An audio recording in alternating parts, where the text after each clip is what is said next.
All right, guys, so next up we are doing tempo squats on the Pit Shark, or whatever, the machine that I always call it a Pit Shark, but one of these machines with the cable that you're gonna be kind of pulling off the ground, all right? With this, I want you to use a grip similar to this, so it's like a V-shaped grip, one that you'll use for cable rows as well, just because it's what I find to be the most sturdy. If there's another grip that you find more comfortable, totally okay, because those arms are just there kind of as hangers. They're not actually super involved throughout the entire movement, okay? So hopefully the angle for this is gonna be all right for you guys.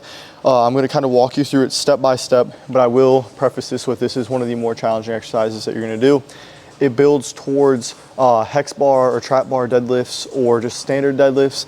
It builds the hell out of those legs, but man, is it challenging, especially on that concentric part of the movement, okay? So what we're gonna do on here is you're going to line up with your feet shoulder width, or a little bit outside of shoulder width apart, and those toes are gonna be angled a little bit outwards, okay?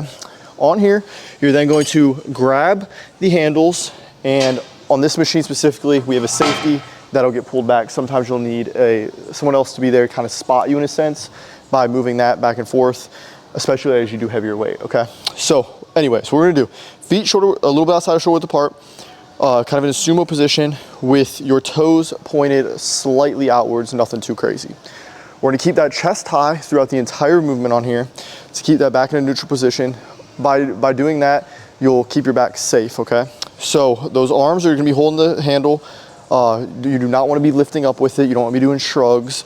And from here, keeping that chest high, you're going to squat down to a 3 to 4 second count, okay? So squat all the way down, hit at least 90 degrees, 3 seconds later, and then you're gonna do 3 seconds slow and controlled all the way back up.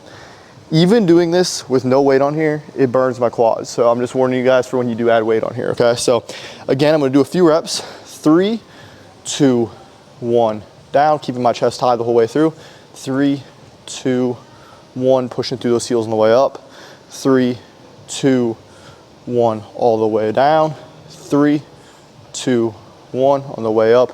We'll do one more rep for you guys. Keep that chest high though all the way throughout. 3, 2, 1, down. 3, 2, 1, all the way back up. Pushing through those heels the entire way through.